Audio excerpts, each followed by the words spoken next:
Hey y'all, it's me.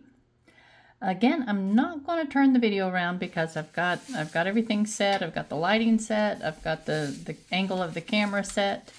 And this time, I had noticed in the first painting video, I had the lenses on the wrong side, which meant that a lot of times I had my hand in the way. So this time the lenses are on this side, and I think that my hand will be out of the way more.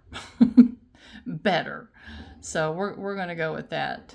All right, let me adjust this down just a little bit so I have more of the canvas on there. And well, I had it set. Let's see what happened. Let's move you over just a little bit. There we go. All right. This time we're ignoring this upper sky. We're not even going to mess with it at all. So I've got the camera focused on this band of bright color right in the center. And the clouds in the far back, some of these we're not even going to mess with today, like these darker clouds that are in the front. As I had explained in the mixing video, with oil painting and acrylics, you're working from the farthest area back toward the area closest to you. And there comes Papa. He is building a fire in the back for Aiden. Aiden's been visiting his daddy this weekend, and they were at a Jeep show up Spruce Pine, and he called a few minutes ago, and he says, "Yeah, I am frozen to death." So Papa said, "Well, I can fix that. I'm going to go build that boy a fire." So anyway, well, let's get started. Now, I had explained last week that some of you might want to, you can see, I think you can probably see that the color is not totally saturated on my canvas. If I were doing this to put in a gallery to sell, I would have saturated these colors. I would have made sure that there was not any little blips of white showing through, just because that's personal preference. Now, some of you might not mind that at all. For my purposes and just teaching these videos, I'm not worrying with that. But if that was something that you want to fix, then don't go this step. Go back to the first video and and don't even worry about putting your little wispy white clouds in, the few that we've put in. Let's leave those alone and just resaturate your color, repaint the background color and let it dry for a couple days, then come back to this video. And that way you'll have the opaqueness that you might be looking for. All right. This is all a brand new learning experience for me, trying to work around. See where my hand is? That's where my camera's at. So I'm actually trying to look around the canvas to see what I'm doing, or around the camera to see what I'm doing on this canvas. So it's quite a little squirrely learning experience. I can see right offhand that I got my sunshine a little higher than I want. Just I put a representation right there. So I'm going to just color this out and move my representational sunshine down a bit. But let's go ahead, and I do want to saturate these colors in this far background a bit more before I get started. And I can see that my line that I put here is more peachy than the pinker color that I want, more of a coral color. So let me start right there. And let's set our painting down, I think, or my photograph down. I think you can see it where it's at. One thing I do want to mention, I had told y'all that I save my turpenoid and I put it in a jar and just let it settle. Let me show you what that's looking like. Yeah, I'll shake you around quite a bit. So you can see that that's beginning to settle. It's clearing up. All that sediment is down in the bottom. Within the next week, that will be perfectly clear and ready to use again. And I do have some turpentine here. It's not clear, but it's clear enough for cleaning paintbrushes. But I had poured this off of a jar that that I had setting aside from another couple of painting sessions a week or so ago. So it is plenty clear enough to clean paintbrushes in. And that's a big savings right there. Turpenoid's very expensive, so you want to make it last absolutely as long as you can. Okay, let me see. Find the paintbrush I want. And it's just gonna be a flat one. Just a flat brush. And I'm going to start off with that intense yellow that we had mixed last week. That intense yellow was just your Windsor lemon and a very little bit of Naples just to calm it down a bit. And you can see it comes on over a bit and then it picks up with the Naples. So I'm going to bring it over here. Wipe a little bit of that paint out of my brush. And pick up a little bit of that Naples and bring it on over.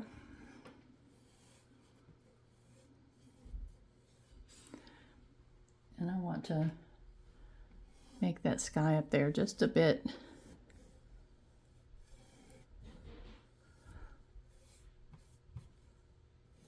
more true color.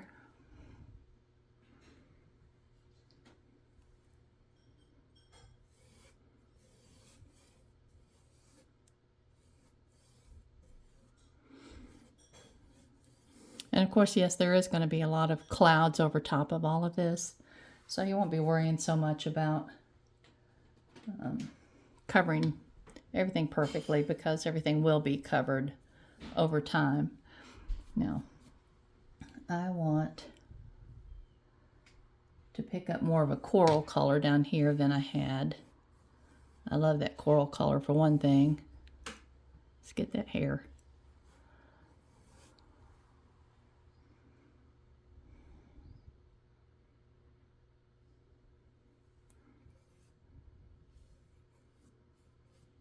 And don't forget, we're painting around the edge. This is a gallery wrap if you don't intend to frame your painting. If you're going to paint, or if you're going to frame it, you don't have to worry about that at all. All right. And see right above those mountains, you can see that this kind of fades down into that coral. All right.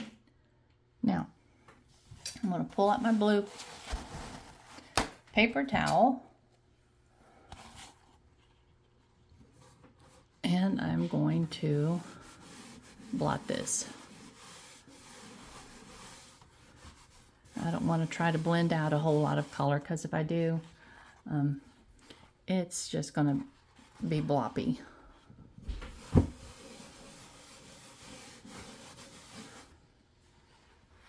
All right. I think I've got enough off of there. Now, just because I have so many of you working with these little ones, and it is easy to work with in a small space, let's just work with these little ones right now.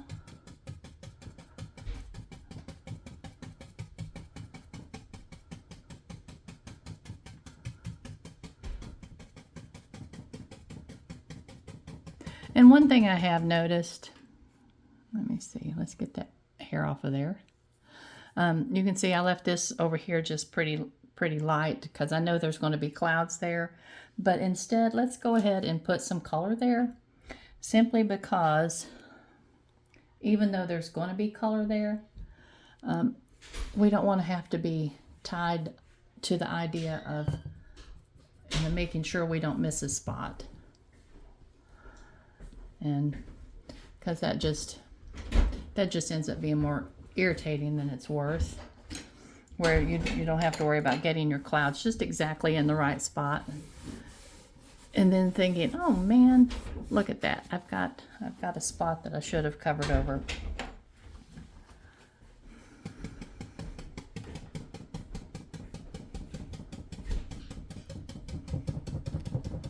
All right, all we want to do right through here is just blend this color together.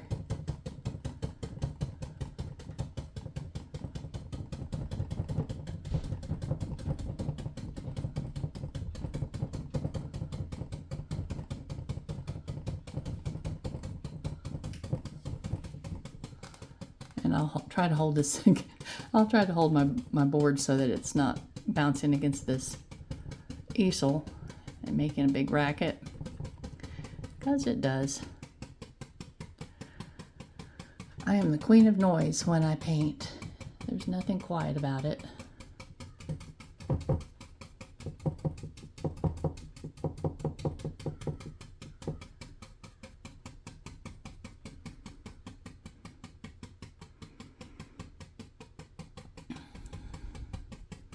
And if you remember, we talked about the more gentle your pounce is, it'll take more, obviously, but you can blend it so much softer. You can make that into a really slow fade, tiny little fade. I've got little hairs on there, and especially when you're doing mist. And I think especially in clouds in the sky, sometimes they're so wispy, you don't want a real hard edge. You just want that to just be a suggestion. So just gently tap.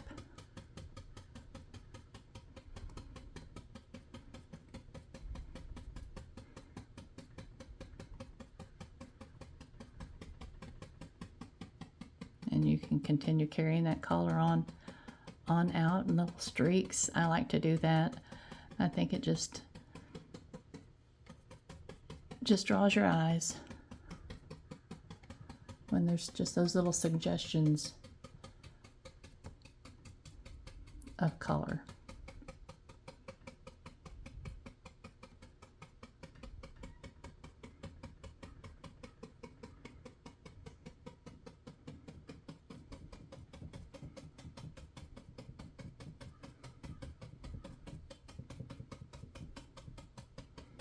And you can still see that little orb where I put the hint of a sunshine. I'm not going to worry about that. There's going to be a lot of paint over top of it, so it won't be visible. I just want all of this to be smoothed out nicely.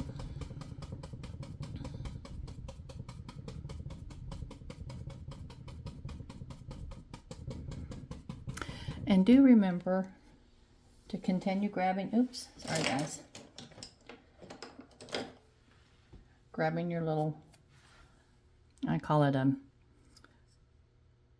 a collector brush, just to collect those little hairs, those little fine hairs that get on your canvas. Some of them are already dried in from the last session that I didn't see in time to get out. That's okay. It's not really that big of a deal. But the ones you see now, get them out just in case you smear your paint a little bit and you need to just soften it up. Be sure to clean it in between gathering bristles so that you're not smearing color into a place that you don't want the color. All right, that intensified that color up quite a bit.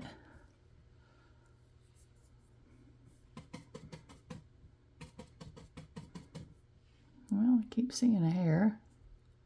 My brushes are old. I do want to bring a little bit more saturation down just above where that mountain's going to hit the sky. You can see how saturated that is.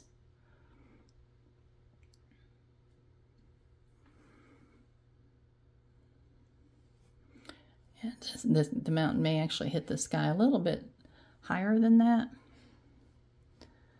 once I actually get them started. But I just want to make sure that I'm not going to regret not having put any color there.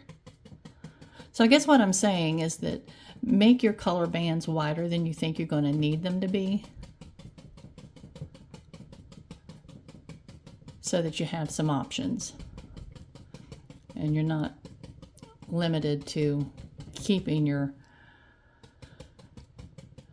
mountain above this space. You can make those decisions as you go along. All right, I think that's fine. Now, coming on up, we're up probably about 1/3 of the way. Let me find me a... Okay, so see from the bottom of the photograph, if this is the center point, we're going to call this about 1/3 of the way. That's where we're going to start this group of clouds. And you can see that over here, these clouds are, they're the mauves, they fade down into the golds, and we're going to carry them on over this direction. Let's get this little section right here put in place. Okie dokie. All right.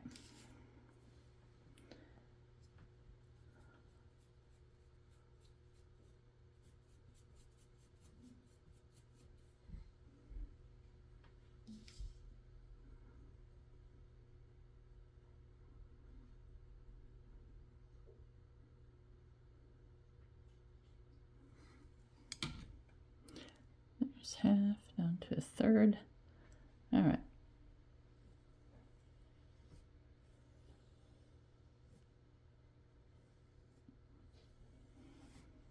It's kind of an orangey color right there. And we're moving on away. We're going to soften that on into more of a mauve-y. And I'm pretty certain my mountain will come up, but I'm not going to take that chance.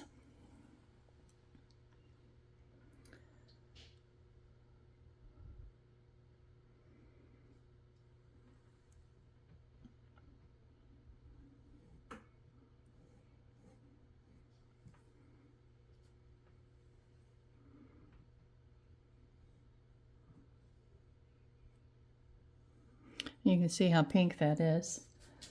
I want to pick up those pinks.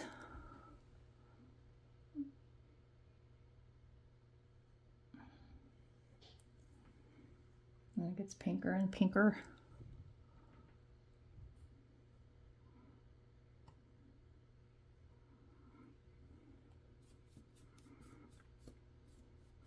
And then up above there we have pretty much the really pale. Let me find it. I don't think I mixed any. Sorry, I'm getting distracted.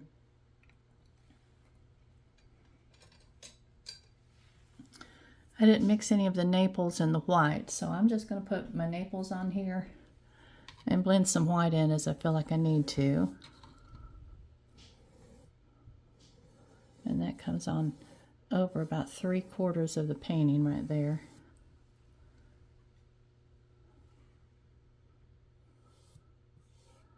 We're going to come up.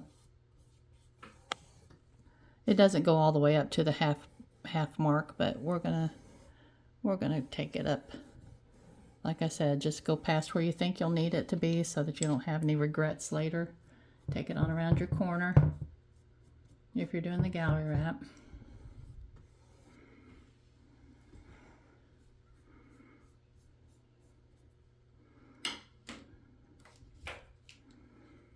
Okay, let's just put some little blips of color in there that we're going to blend through and blend out.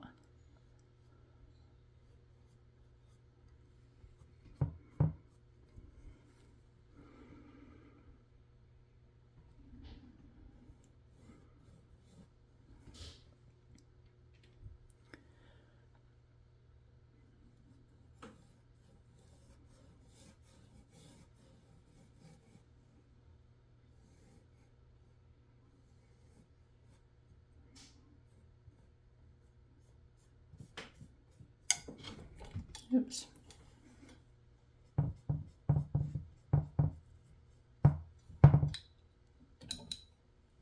I've got so many stands in my way. Lamp stands and camera stands and everything else. It's pretty funny. All right, let's bring some more of those yellows. Just blippy here and there.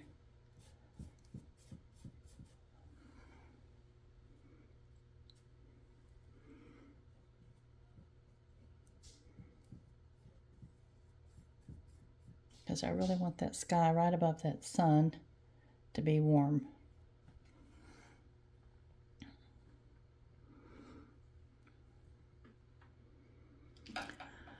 All right, let's get our little blue paper towel.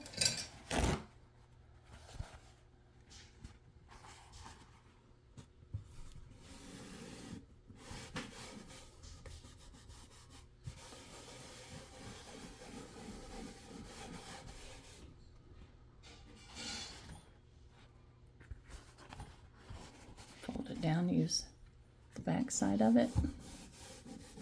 And these paper towels, even when I've got them saturated with color, I will still let them dry, and I'll use them for cleaning paintbrushes. So they get several uses. All right.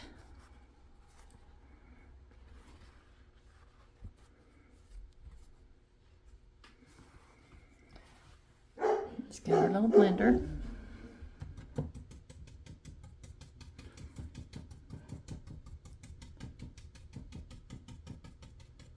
And this is tedious. It is. I'll just give you that. But in my experience, and for the effects that I'm attempting, it is just worth it to me. I just feel like this is what I want to do in order to get the effects that I want. Right there, I needed to take out a little bit more color, so I'm going to let my paintbrush pick up some of that color and wipe it off on my t-shirt instead of using my paper towel again. Oops, I bumped you again. Sorry.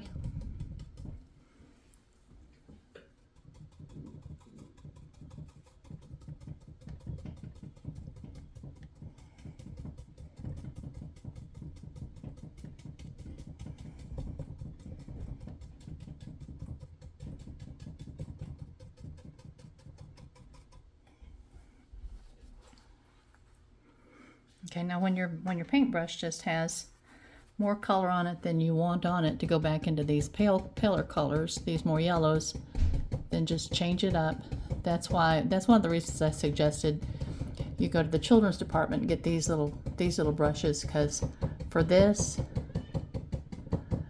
I think that they're perfect, and they're inexpensive enough that you can buy a whole little tub of them.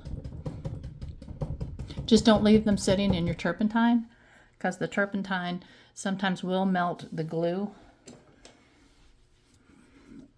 that they're in the ferrule, that they're glued into the ferrule, and your bristles will come out. So don't do that. Just lay them to the side until you're ready to clean your brushes. But always clean your brushes as soon as your paint session is over, because there's nothing more frustrating than the next day coming and thinking, oh no, I didn't clean my brushes. And in my experience with the alkyd paints, because they are so very, very tough, sometimes you're not going to rescue those brushes. Maybe if you use a harsh enough solution, a harsh enough thinner, and let them set for a while, but then you're damaging your bristles. So clean up after a paint session has to be on the top of your to-do list, girls and guys. It just does.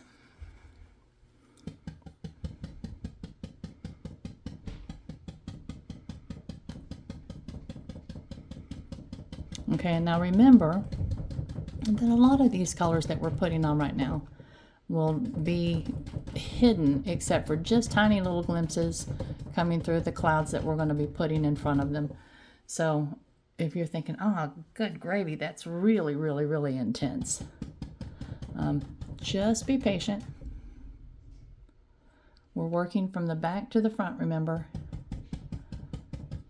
And when we get to the very final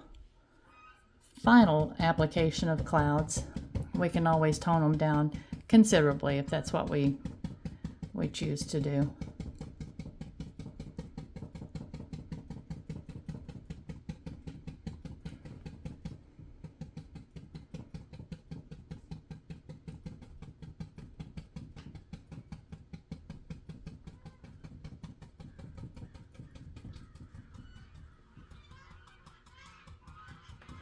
I hear my geese having a fit. Oh, Huey went out that direction.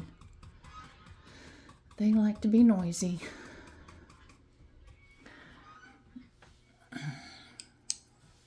Never have quite figured out whether they're saying, "Hi, how are you?" or "Get out of here." With geese, it could be either or. They're buggers. All right. Let's get our little grabber brush again. I have a couple. I don't know what I did with the other one. And let's get some little hairs.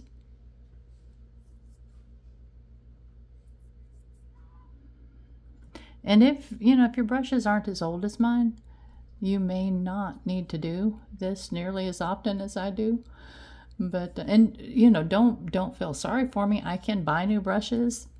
I just don't like to buy new brushes. I like my old brushes. I know them. They know me. I know what they're going to do, or at least I used to. I'm hoping that as we get reacquainted, we'll be happy with each other again. Okay, now I can see right here around my sun, I'm going to want to bring this yellow down quite a bit further underneath of him, even though,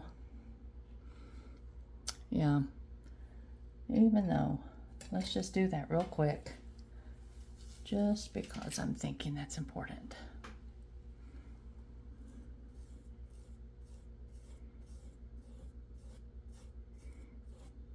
I grabbed my wrong yellow. That's all right.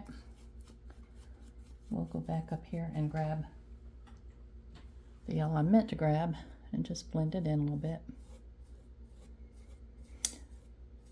Actually, I'm gonna blend in a little bit of that brighter yellow anyway, because I think that's what I want to do.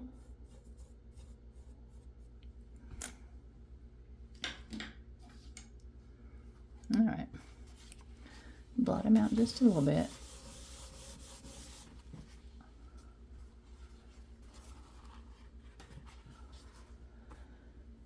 And let's blend it out. And remember to blend when you're pulling color like this. Remember to blend in the direction that your clouds are flowing. You don't want to go vertical when everything else is going horizontal. That'll leave some funky looking lines.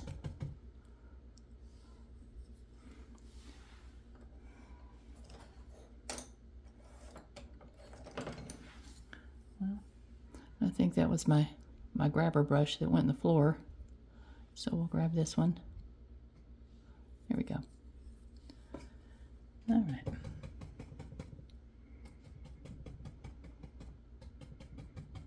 I hope you're seeing what I'm intending for you to see better than last week.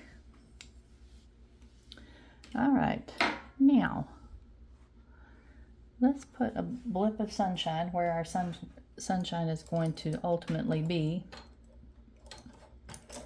just as a reference. Now this time we only do want to go up a third, or a quarter of the way.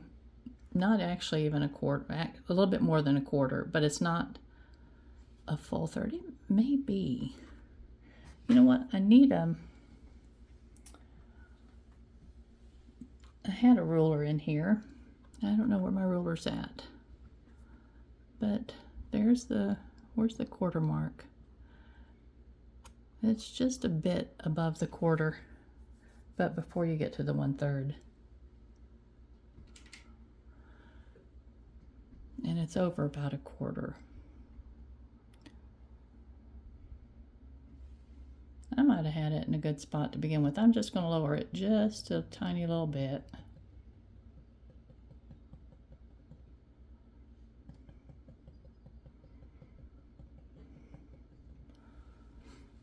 Okay.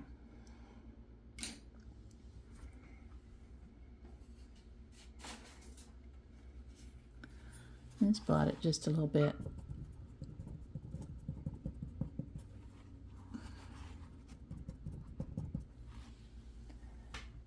And let's blend it out just a little bit too. Then I'm going to put an actual, and try to keep it fairly tight. while at the same time rounding it out a little bit. You're not able to see me. I can't paint left-handed, y'all.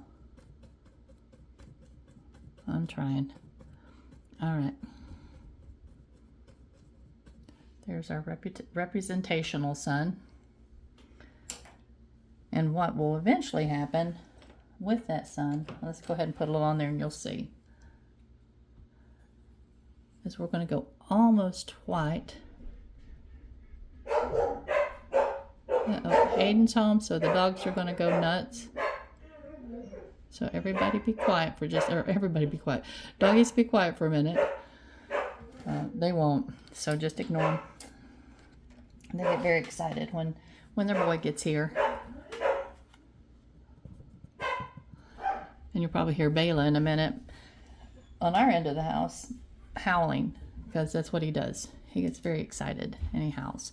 Okay, now what I want to do is just blend this in to the yellow in the background.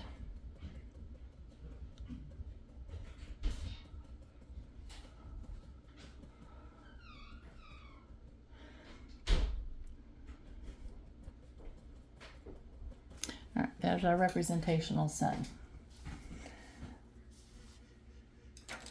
Hello. Hi. Aiden Connor's here. He had a good time at the Jeep show this weekend. Got too many ducks. He got lots of ducks for his Jeep. That's basically something they do at these Jeep shows to just let you know that they appreciate your vehicle, they like it, and so he had just bunches of ducks lined up across the hood of his Jeep. There's Everybody liked it. 25 of them in that dashboard right now. 25. It'll get to the point where I can't see over them. Well, congratulations on the successful Jeep show. My boys have always loved their car shows. Absolutely. That's funny. All right. Now, I think we've got our sunshine happening in a good place. Now, we're going to start working up into these purples just a little bit. And like I said, we're not going to work on these clouds today, but we are going to work on these clouds that are further in the background. And let's just do that. All right. I do think I need to soften my color just a little bit. I've got the colors that we mixed earlier. They're fine, except you might want to just lighten them a little bit. So just take a minute and do that. I'm thinking my colors were just a little bit too intense, closer to that sunshine, or too bright, closer to dark, too dark, closer to that sunshine. So let's lighten them up a little bit. Just use white. White will be fine.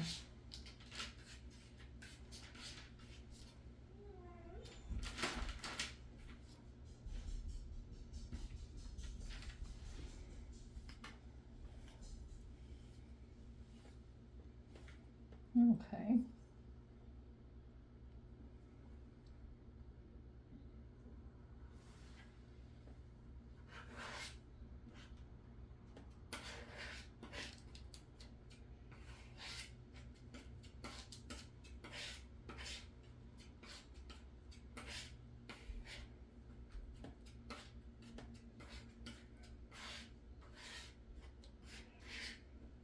Sometimes if your paint sets out for hours while you're in a session, they'll get too dry and you really won't be able to save them. So you can put them in the freezer and see how they manage to handle it. But I find that once they've gotten dry, that it's just better to start over. And I don't use mediums. A lot of people do, and if that's something you want to be able to learn to do, you'll have to find someone that can help you with that. I've just never found that it worked for me. I like using the pure paint without thinning. The only time I do thin, I'll put this addendum in there. The only time I do thin is if I'm doing some very, very, very fine little tree limbs that I want to be exceptionally just wispy. Then I will I will. I'll add just a teeny tiny little bit of thinner in there so that I can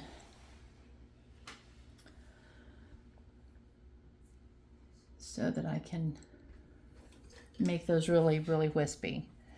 Okay, here we go.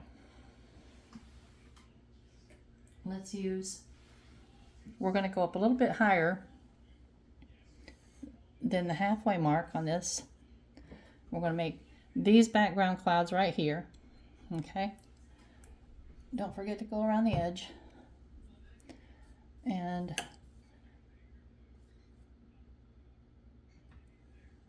take them over. They obviously, you don't want them to be just a straight line. So, and as we get further over, we're going to go into more of a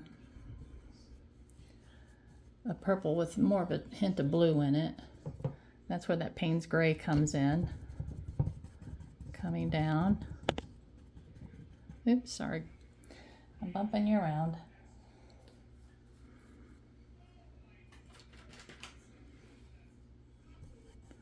Bring on that purple. And I'm keeping way out here. I know that's a little bit more purple than it is in the, it's more mauve-y looking. Oops, I popped it down in there, didn't I? Didn't intend to do that, so don't do that in yours. And as I step back this direction, I want to keep this color. It's going to blend down in there, but I want to keep this color above that.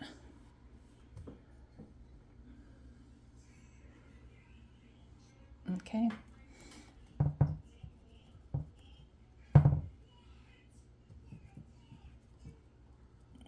All right. Now,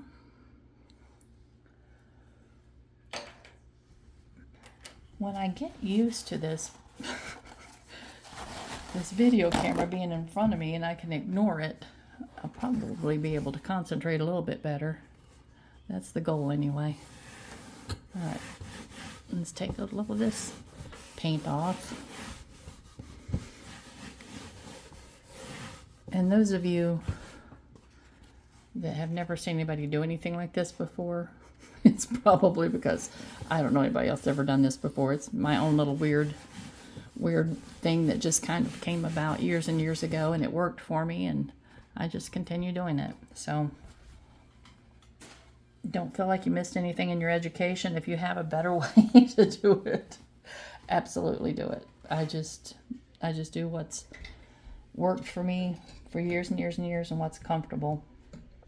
All right, now let's blend over here in the lighter color first, or the darker color first, excuse me. And we'll come down in there in a minute. Let's just blend these colors first.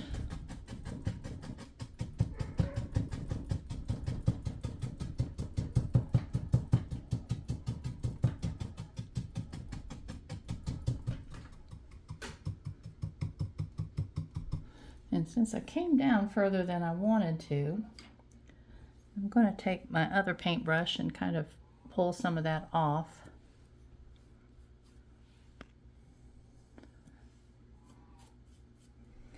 And put some of this back on.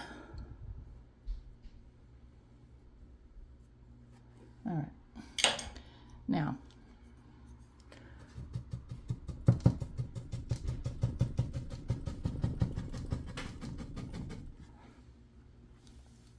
let's go down to a smaller brush.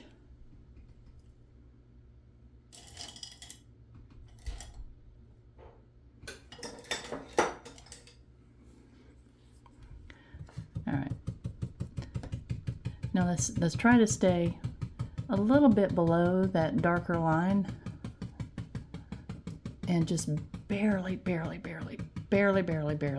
start working our way up into it, because we don't want to drag that dark color down in to that light. That dark color is actually going to end up being over top of the light, but not yet. First, let's finish blending our light color. And the reason the dark color is going to be over top of the light is because the dark color is in front of the light. Remember, we talked about, you know, you're painting as the color comes toward you. All right. Let me see if I can find a... All right. Now we'll go up into the dark.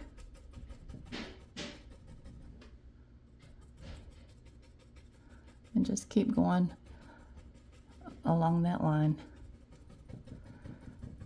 We might have to let it dry just a little bit and come back to that.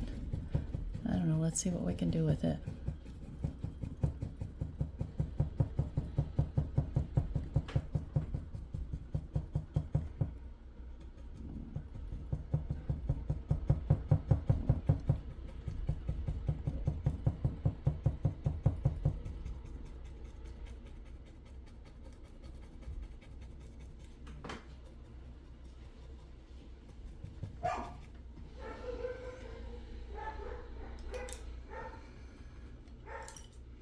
All right, if you have a little flat brush like this, let's add a little bit of paint because I'm not getting what I'm looking for. I'm dropping paintbrushes in the floor right and left, girls and guys.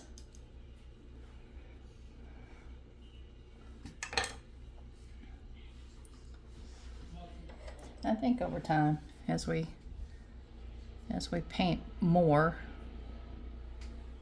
and as I get used to this equipment, we will we'll be able to handle this. All right, now looking at this photograph, you can see that just along the bottom edge, it actually does look just a touch darker before it has just a little rim of highlight. So let's thicken that up just a little bit.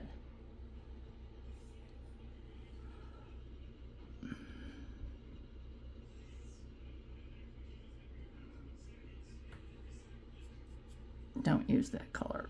No, nope, no. Get that here. Here are my doggies. They're being goofy.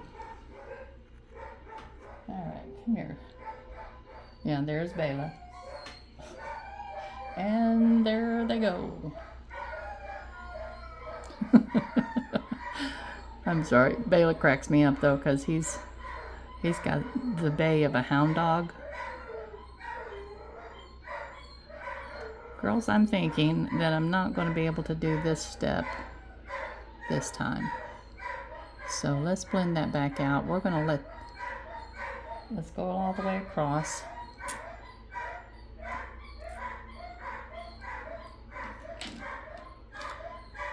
And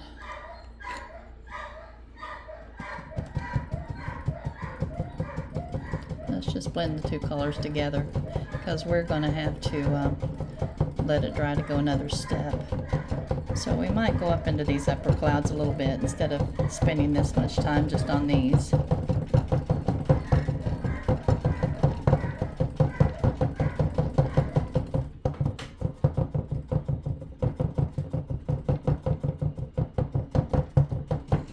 And remember, don't get impatient with me. I'm learning with you.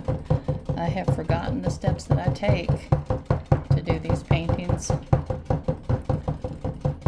Right here you can see that that color blends up into each other. They really, really blend together. So let's start tapping really lightly right there.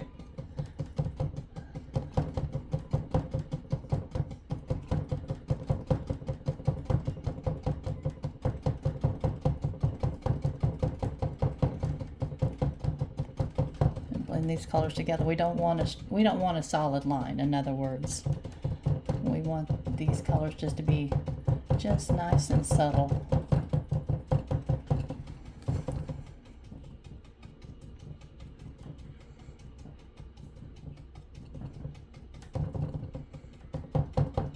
If your paintbrush gets too saturated, then pick up a clean one. Do not dip it in. Do not, I stress, do not dip it in your turpenoid, because you will have nothing but a mess.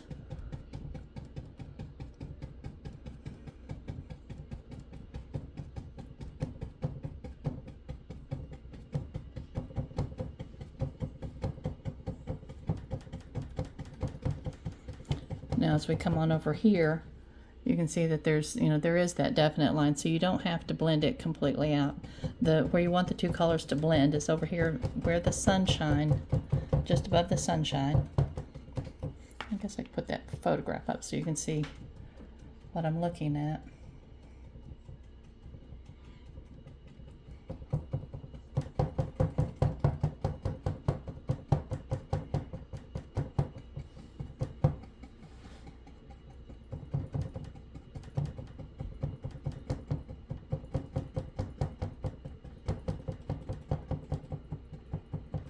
Let's get these two lines to blend just a little bit.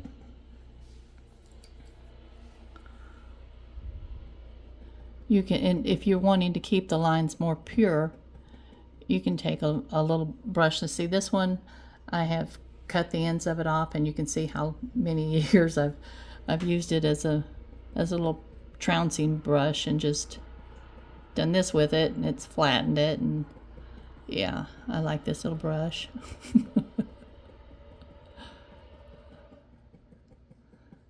Just blending. I hear Huey's out there on the sawmill. That makes me happy. That means I'm going to have wood for my projects.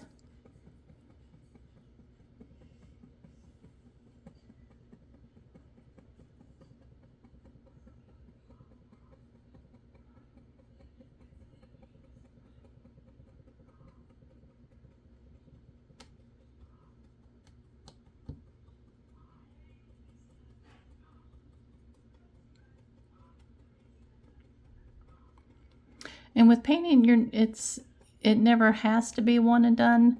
It can be if you want. And sometimes people just have more of an impressionistic look, or they see everything in a more impressionistic way, and they want it to be like that, and that's fine, and that's beautiful, and it has its own value.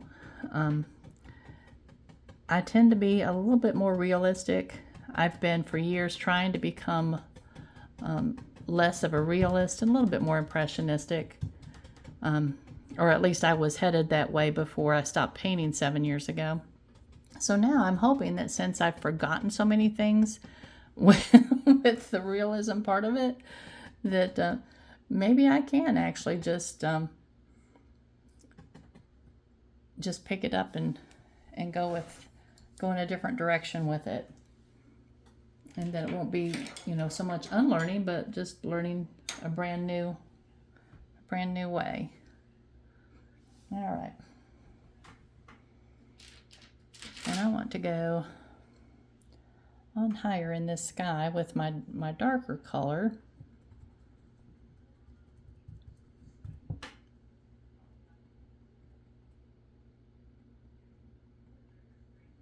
Guess we can do a little bit of those clouds up top.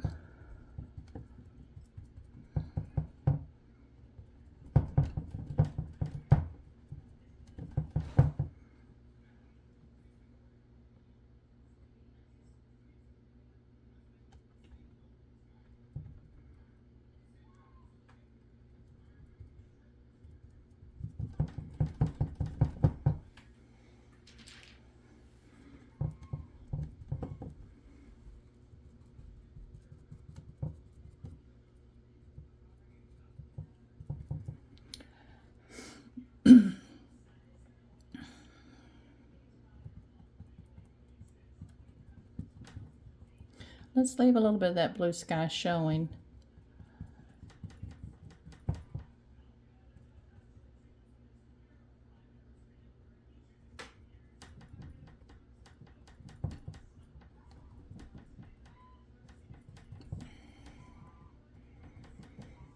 And you can be very, very random right here. You do not have to try to follow that photograph exactly.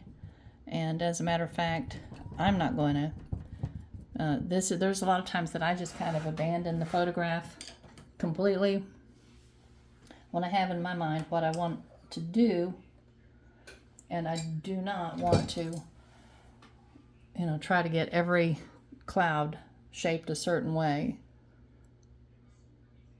Okay, now because we're doing some little pointy clouds and some little wispy clouds, just use the edge of your brush and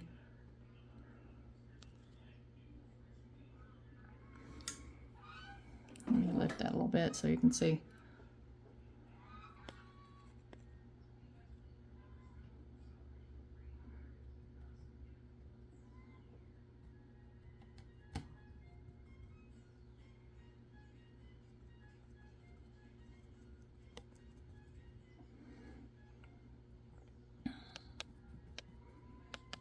But I do want that blue to peek through, okay? That's what I was trying to say.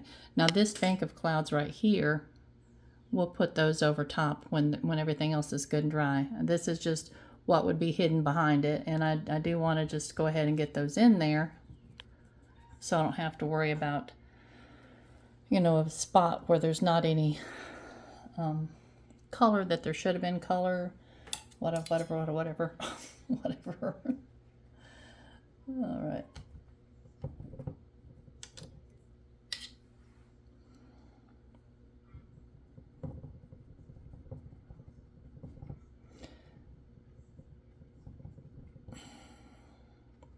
Last week, I actually did a practice. I should have this time, I guess, so that I could know what I needed to plan on leaving behind and working toward.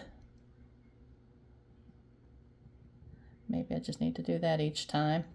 I just thought, I've got this. I don't need to practice. Sometimes, yeah, practice works occasionally. All right. Now, let's drag out the blue paper towel. I have such a mess over here. I'm glad you guys can't see what I'm doing. I've got paintbrushes laying through my paints all over the place.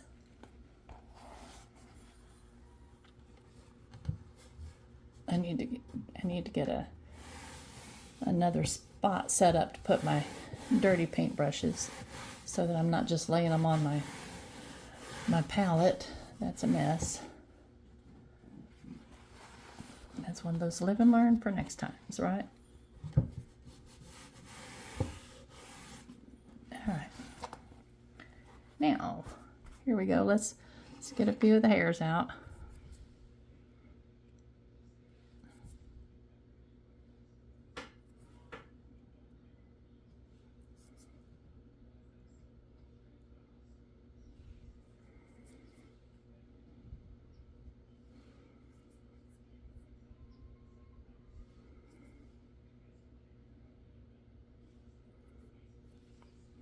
Okay. Grab your little trouncer. This is the boring part.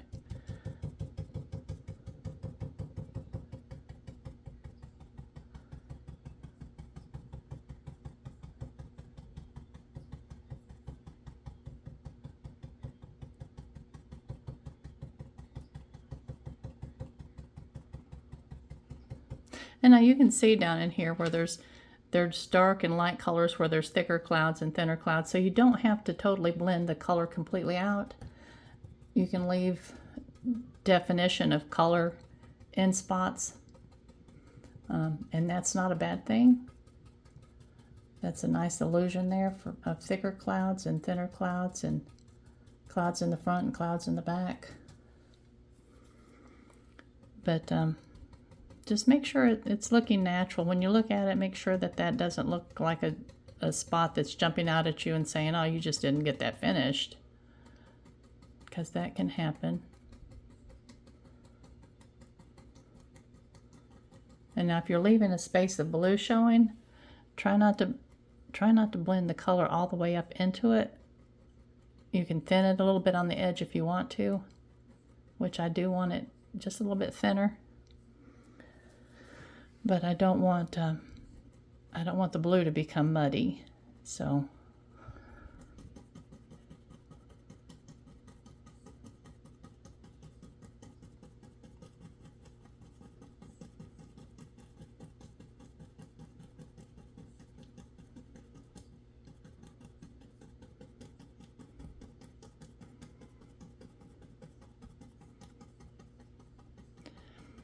and when you're blending a darker color over top of a lighter color, you really want your little trouncing bumps like this to be real soft, because otherwise you're going to blend your color away and leave the background kind of shining through.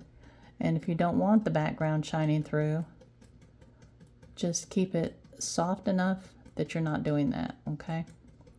And it's time consuming. I admit it is time consuming.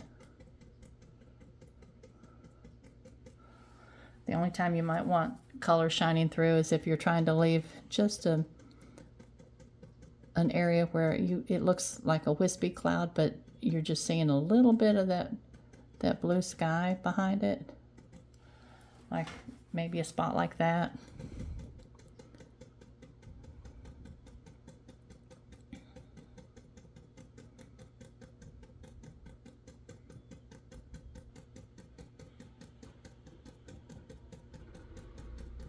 Now keep in mind that because the alkyds dry more quickly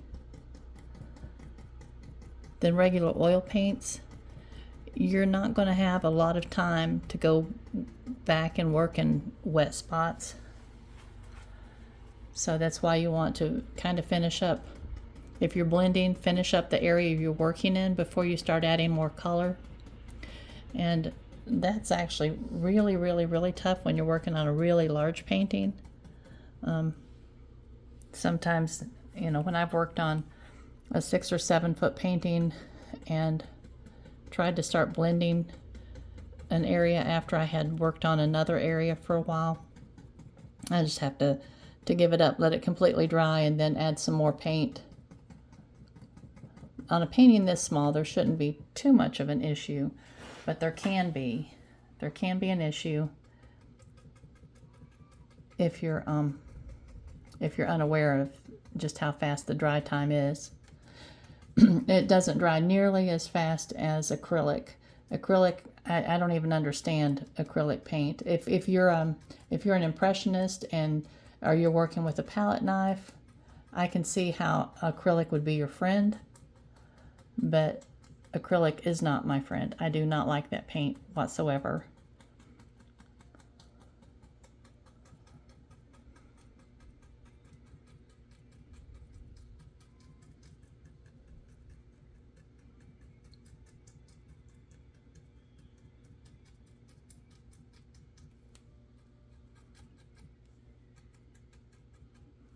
Okay, let me find my little brush.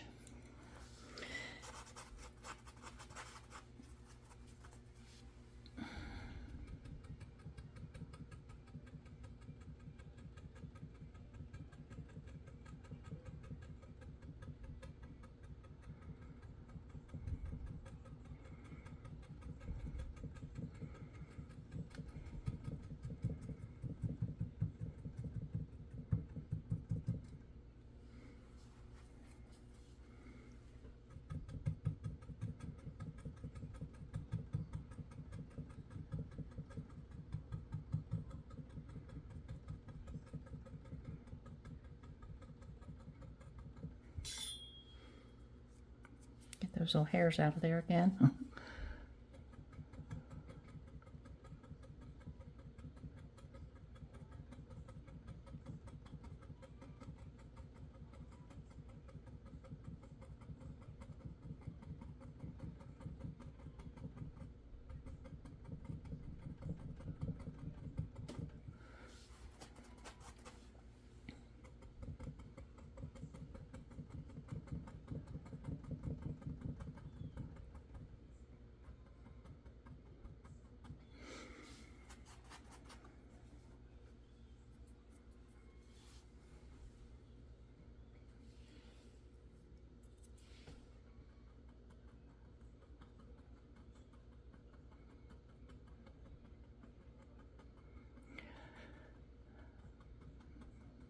But I can't stress enough that the softer you trounce, whatever you want to call this, give this a name, with your brushes on the painting,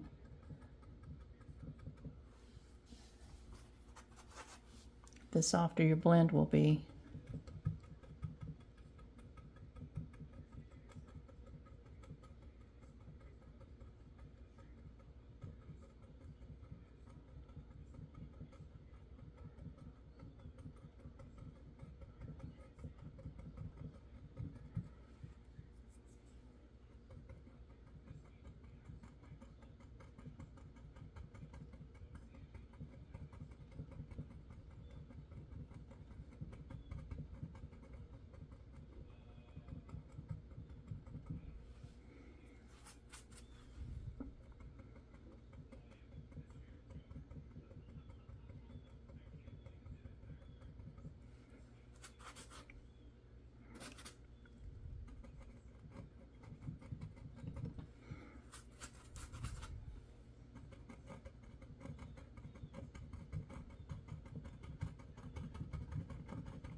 And if you're struggling with it, just know that this is a learning curve. I mean, you can see that I'm struggling with this a little bit right now because it's been so many years since I've done this. So I'm just having to mess around with it and say, okay, well, I like what that's doing, but I don't like what that's doing. And you know, it's just gonna take us a while.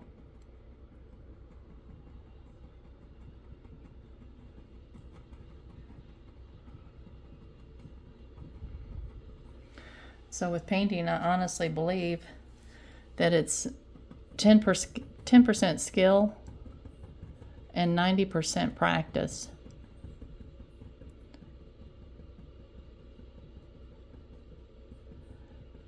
So practice. Everybody just needs to practice along with me.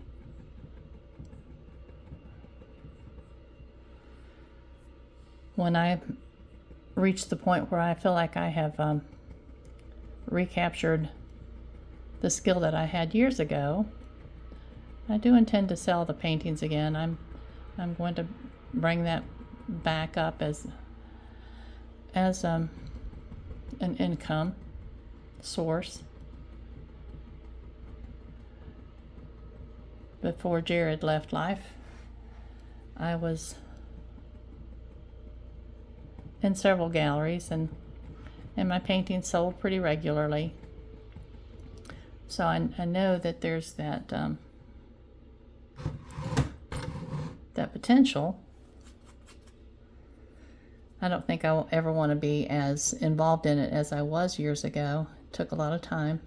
It was becoming a job, and there's nothing wrong with that. To my professional artist friends out there, there's nothing wrong with that. But at this point in my life, I'm 62 years old, and I want it to continue to be more of, yeah, I might paint today. Might not. I might work in my garden. But I don't want to feel the pressure of producing. I just want to enjoy the process. And when I get one finished, then I'll put it out there as available if anyone's interested. And it's not that, Hugh and I couldn't use another income source. It's just that I don't want this to be it.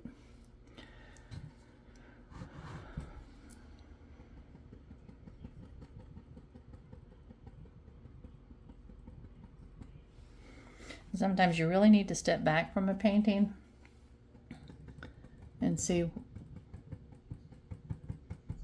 just look at it for a while and say, okay, slit your eyes, look at it and say, okay, that looks funky over there. I don't like the way that that's going. Let's get rid of some of that. Let's blend out some of that. Let's add some of this.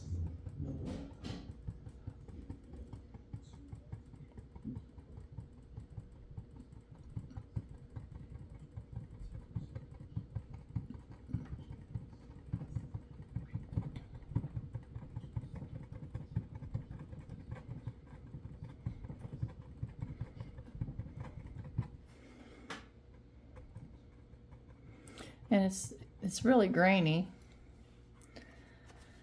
I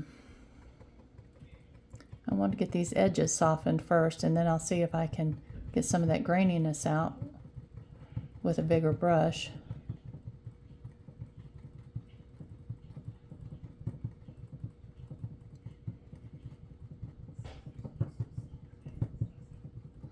And I had told y'all that hopefully we would be able to keep these paintings, to about 4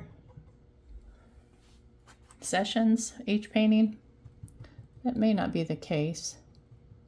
It might be eventually when I have rediscovered some of my memory.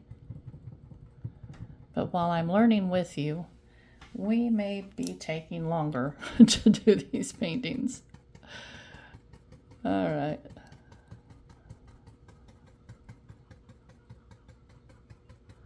Do you hear my ducks out there? They're cutting a shine for some reason.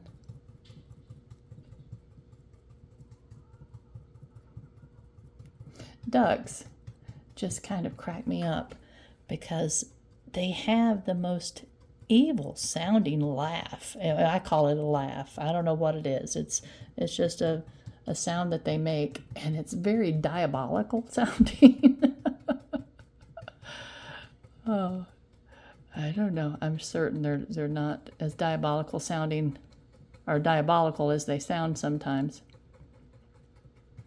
But it's quite an interesting sound they make. Probably if it was nighttime and you were outside without a flashlight and you didn't know what that was, you'd be headed for the house really quick.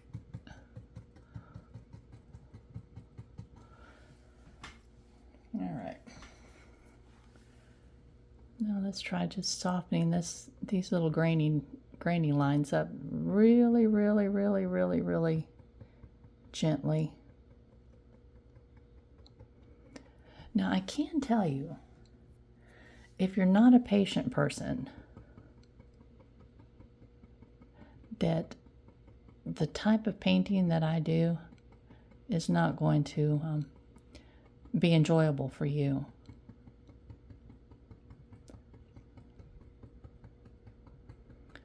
And probably you would want to look for somebody that's a little bit more impressionistic, that can just move along at a faster pace.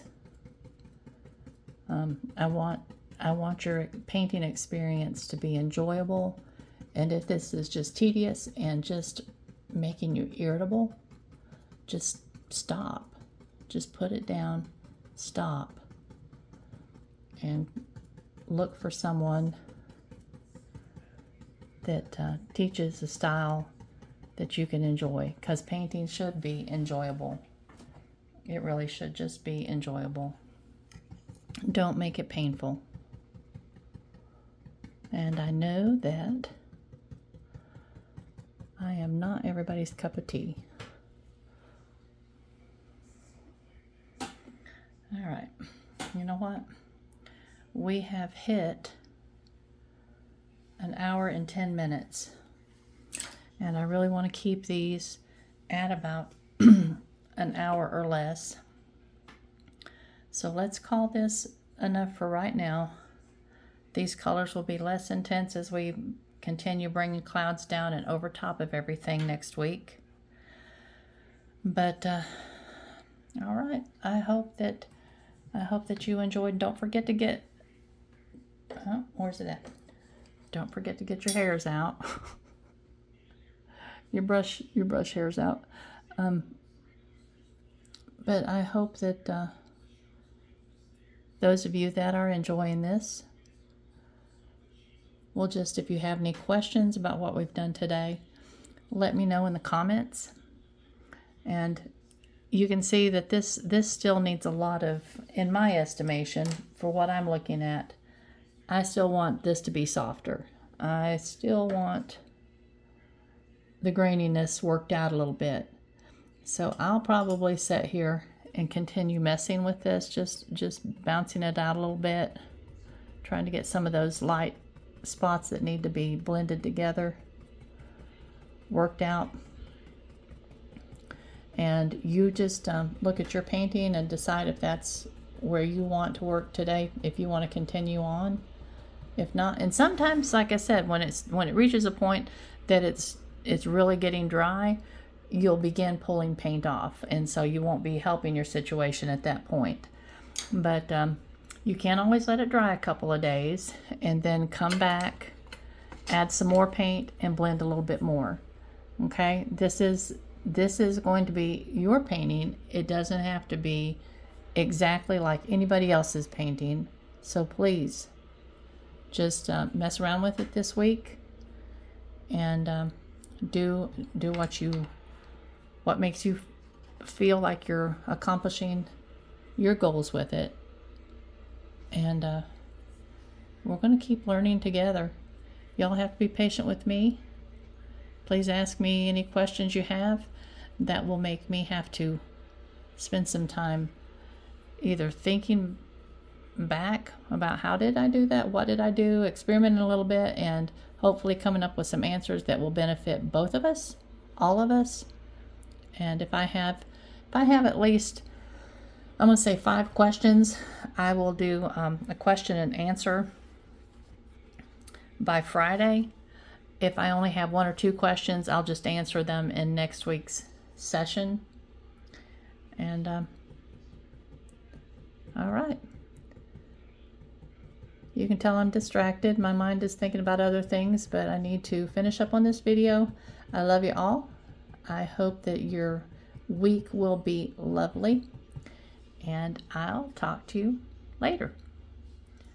Bye-bye.